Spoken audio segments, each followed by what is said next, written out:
নমস্কার বন্ধুরা, এমন একটা ফলের কাছে এসেছি যে ফলটা আমার আরো হ্যাঁট হয়ে আমার দেখাতে হবে। পুরো মাটিতে পড়ে আছে, ভালো করে দেখো বন্ধুরা।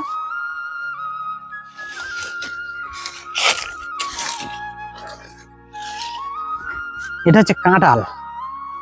তোমরা হয়তো বুঝতে পারো না, আমি বলে দিচ্ছি, এটা হচ্ছে কাঁঠাল। সব মাটিতে ঠেকে আছে। একটা ডালে কতগুলো হয়েছে দেখো, 1 2 3 4 5 6 7 8 9 10 11 প্রায় 12-14টা কাঁঠাল এই একটা ডালে। এই যে একটা ডাল দেখা যাচ্ছে, এই যে একটা ডালে 12-14টা কাঁঠাল, এই একটা ডাল। ভালো করে দেখো বন্ধুরা, এই একটা ডালে 12-14টা কাঁঠাল। আর এই যে ছোট ডাল আছে কাঁঠাল।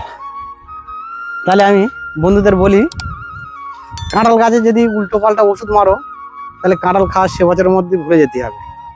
মনে করো আমি ধানে ওষুধ মারতেছি, সেই ওষুধটা নিয়ে একটু কাঁঠাল গাছে মেরে দেবো, ওই হয়ে গেল, কাঁঠাল খাওয়া সে বছরের মতো বন্ধ। তাহলে কাঁঠাল গাছ খুব হালকা ম্যাকারের ওষুধ দিতে হবে, তা নাহলে থাকবে না। হালকা ম্যাকারের ওষুধ আর দিতে হবে কি, ওই ফেরোমন ট্যাপ, যেটা ব্যারিস কন্ট্রোল ট্যাপ দেখালাম, ওই ব্যারিস কন্ট্রোলের ট্যাপ এরকম গাছেতে একটা ঝুলিয়ে দিতে হবে।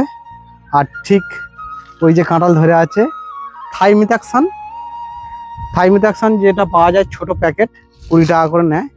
এই থাইমিথাক্সান 10 লিটার জলে হাফটা করে দেবে, 6 গ্রামের হাফ, মানে 3 গ্রাম দেবে। আর কার্বনডাইন ম্যাঙ্কোজেব 20 গ্রাম। এই দুটো একসঙ্গে পাঞ্চ করে পুরো গাছটা একবার করে ভিজিয়ে দিতে হবে। দিলে কিন্তু কাঁঠালটা এমনই হবে। তাহলে কাঁঠাল গাছে, আম গাছে, এইসব গাছে ভুল ভাল যদি ওষুধ মেরেছে বন্ধুরা, তাহলে একটা কাঁঠাল তো খেতে পারবে না, একদম পুরো ঝরে যাবে। সে কারণে বন্ধুদের বলবো, সবসময় হালকা ওষুধ, একদম হালকা ওষুধ, কার্বনডাইজিন ম্যাঙ্কোজেব আর থাইমিথাক্সান, দুটো ওষুধ একদম হালকাভাবে পুরো গাছটা বিকেলবেলা একবার স্প্রে করে দেবে, ব্যাস, আর কিছু না। দেখবে যে এমন সুন্দর কাঁঠাল ধরেছে। নমস্কার বন্ধুরা, পরের ভিডিও দেখা হবে।